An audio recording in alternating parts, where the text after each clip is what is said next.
인공지능 네 번째 이야기, 기계학습의 두 번째, 회귀 이론편 얘기를 시작을 하겠습니다. 네. 오늘 할 이야기는 이제 회귀란 무엇인지에 대한 방법에 대한 이야기하고요. 그 다음에 회귀 모델은 어떤 것이 있는지에 대해서 얘기를 하겠습니다. 우리가 이 그림 따라서 인공지능 강의를 하겠다고 얘기를 했었죠. 그래서 우리가 전체적으로 할 인공지능 강의인 인공지능이 이거라면 이번에는 머신러닝, 기계학습 편입니다. 기계학습의 두 가지 트렌드 중에서 지도학습 얘기를 먼저 할 거고요. 지도학습 중에서 회귀 얘기를 할 겁니다. 네, 그래서 보시면은 뭐 리니어 리그레션, 선형회귀, 폴리노미얼 리그레션, 다항회귀, 라소 리그레션, 리티 리그레션 등등이 포함되어 있습니다. 그리고 가만히 보시면 여기도 회귀가 있는데 실은 이건 회귀가 아니고 분류기법으로 통합니다. 네. 지도학습의 이제 두 가지 대표적인 기술인 회귀와 분류를 한번 비교해서 설명을 하면서 회귀를 시작을 하겠습니다. 한마디로 얘기하자면 회귀는 연속형 변수를 예측하는 기법이고 분류는 범주형 변수를 예측하는 기법이라고 얘기할 수 있습니다. 그래서 보시면은 이렇게 x축이 집의 넓이고 y축이 집값이에요. 그러면은 여러분들이 여러 집들을 다니면서 물어보시면 네, 이 집은 뭐 평수가 얼마인데 가격이 얼마고 이 집은 뭐 집 넓이가 얼마인데 가격이 얼마고 이런 데이터들을 받죠. 자, 그러면 회귀에서 하는 일은 어떤 임의의 집의 넓이를 줬을 때 거기에 해당되는 집 값을 찾는 예측하는 겁니다. 네, 이걸 하기 위한 방법으로 이 데이터를 가장 잘 표현하는 수식, 이걸 피팅 펑션이라고 부릅니다. 또는 여기서는 뭐 모델이라고 부르기도 하고 또 가설이라고 부르기도 해요. 네, 이런 직선의 식을 찾는 게 회귀에서 하고자 하는 일입니다. 그래서 이런 직선의 식을 찾으면 이제 우리가 집의 넓이가 여기 이 정도 되면 대략 집값은 이 정도 될 것 같아요 라고 이제 예측을 하는 거죠. 그에 비해서 분류는 범주형 변수를 찾는다고 했잖아요. 그래서 아까와 똑같은 데이터입니다. 집의 넓이와 집값을 가지고 점을 찍어봤어요. 자, 그럼 여기서 이제 여러분들이 이렇게 생각할 수 있죠. 이 집들이 다 부동산에 나와 있는 집들인데 한 달 내에 거래될 집과 한 달 내에 거래되지 않을 집을 구분해 보세요. 네, 그러면은 아무래도 그 싸고 이렇게 평수가 작은 것들이 좀 더 거래가 잘 될 것이고 비싸고 좀 평수가 넓은 것들은 거래가 잘 안 되겠죠. 네, 그래서 이 분류해서 해야 되는 중요한 일은 이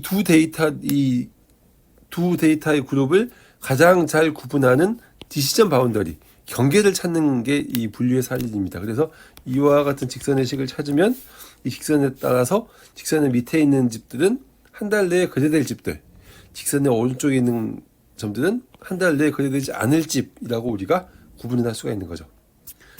네. 자, 그래서 이제 우리는 회귀를 할 거니까 이와 같은 수식을 찾자라고 했는데 이걸 우리가 모델이라고 하고 가설이라고도 하고 또는 피팅 펑션이라고도 한다 라고 얘기를 했습니다. 네. 회귀는 다시 정의하자면 연속형 변수를 예측하는 지도학습의 기법입니다. 이에 반대되는 분류 또는 인식은 범주형 변수라고 했죠. 그래서 회귀의 예로 굉장히 여러 가지가 있습니다. 뭐 부동산 가격 예측이라던가 또는 뭐 주가 예측이라던가 그렇죠.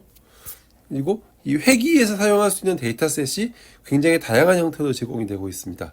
캐글이라던가 UCI 머신러닝 리파지터리라던가 사이키드런 등등에서 제공을 합니다. 그래서 대표적인 데이터셋들은 뭐 주택 가격 예측, 보스턴 지역, 캘리포니아 지역, 아메스 지역 등등이 있죠. 그래서 뭐 집의 방의 개수라든지 그 동네의 범죄율이라든지 우리나라는 안 그렇지만 미국은 범죄율을 굉장히 중요하게 봅니다. 뭐 강 근접 여부라든지 우리나라 같으면 한강뷰 이런 게 되겠네요. 이런 변수들로부터 주택 가격을 예측하는 데이터를 제공을 합니다.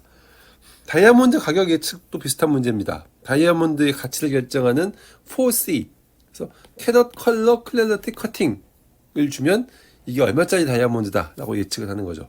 또는 피파 선수 가치 예측, 그러니까 그 어떤 선수의 나이, 포지션, 능력치 등등으로부터 가치를 예측하는 겁니다. 또는 보험요금 예측, 여러분들이 뭐 건강보험을 들려고 하는데 나이가 어떻게 되세요? 담배 피우시나요? BMI는 그 비만 척도죠. 등등을 가지고 보험요금이 얼마가 나올지 예측하는 이런 데이터 세트를 제공을 하고 있습니다. 네. 선형회귀 모델은 아까 여러 가지가 있었죠. 거기서 우리는 일단 먼저 회귀 모델은 여러 가지가 있었죠. 그 중에서 선형회귀하고 다항회귀를 먼저 볼 것이고, 라쏘 회귀, 리치 회귀, 엘라스틱 회귀는 약간 다음에 보겠습니다. 그리고 로지스틱 회귀는 이건 분류다라고 얘기했었죠. 네, 그럼 선형회귀를 먼저 얘기해 보겠습니다. 선형회귀는 특징과 예측값이 1차식으로 설정되는 회귀 모델입니다. 여러 가지가 있는데 크게 두 가지로 나누자면 단변수 선형회귀는 하나의 특징만 고려합니다. 즉 우리가 고려해야 할 특징이 x 하나밖에 없어요. 그럼 당연히 y는 x에 대한 1차식은 이렇게밖에 표현이 안 되는 거죠. 가장 단순한 형태의 회귀 모델입니다. 우리가 이런 예를 봤죠? 집의 면적하고 집값의 관계 이런 거. 다변수 선형회귀는 여러 개의 특징으로 이루어져 있습니다. 그래서 x1, x2, 땡땡, xn까지 있겠죠. 자, 우리가 집값을 예측할 때 집의 면적도 중요한 요소지만, 그죠? 여러분들이 몇 평짜리 아파트에 사느냐도 중요한 것이지만 언제 지었냐? 구축이냐 신축이냐? 그죠?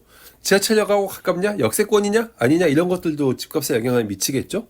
그래서 여러 개의 특징을 뽑고 여러 개의 특징의 1차식으로 Y를 예측하는 게 다변수 선형회귀 모델입니다. 네. 그래서 선형회귀는 대부분 이런 직선의 식으로 표현된다고 얘기를 했고요. 다양한 형태의 주택가격 예측 데이터셋이 있으니까 이 데이터셋을 가지고 여러분들이 연습해 볼 수 있을 겁니다. 네. 다항회귀는 특징과 예측값의 관계가 다항식으로 설정되는 경우입니다. 1차식은 다항식 아닌가요? 맞기는 한데 특수한 다항식이라고 보는 거죠. 네.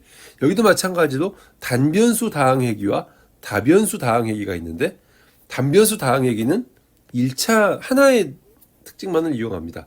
대신 이렇게 2차식 이상이 올 수 있는 거죠. 그래서 x가 만약에 속도고 y가 제동 거리라면 이렇게 쓸 수 있습니다. 다변수 다항회귀는 여러 개의 특징을 사용합니다. 예를 들어서 자동차의 연비를 따지자면 엔진의 용량과 자동차의 무게를 고려할 수 있겠죠. 그래서 이와 같은 식으로 연비를 예측하겠다라고 하는 게 다변수 다항회귀입니다. 그래서 이와 같은 곡선의 식 또는 이와 같은 곡선의 식을 사용을 합니다. 네. 나머지 라쏘 회귀, 리치 회귀, 엘라스틱 회귀는 전부 다 정규항을 가지고 얘기를 하는 것이기 때문에 나중에 정규화를 얘기하고 나서 이제 이 두 회귀를 얘기하겠습니다. 엘라스틱 회귀는 두 회귀를 같이 쓰는 거고요. 마지막으로 로지스틱 회귀는 분류 모델이기 때문에 나중에 분류해서 설명을 하겠습니다. 네, 지금까지 우리는 회귀란 무엇인지 하고 회귀 모델은 어떤 것인지에 대한 얘기를 했고요. 다음 시간에는 회귀 모델의 훈련 방법에 대해서 이야기하겠습니다. 네, 수고했습니다.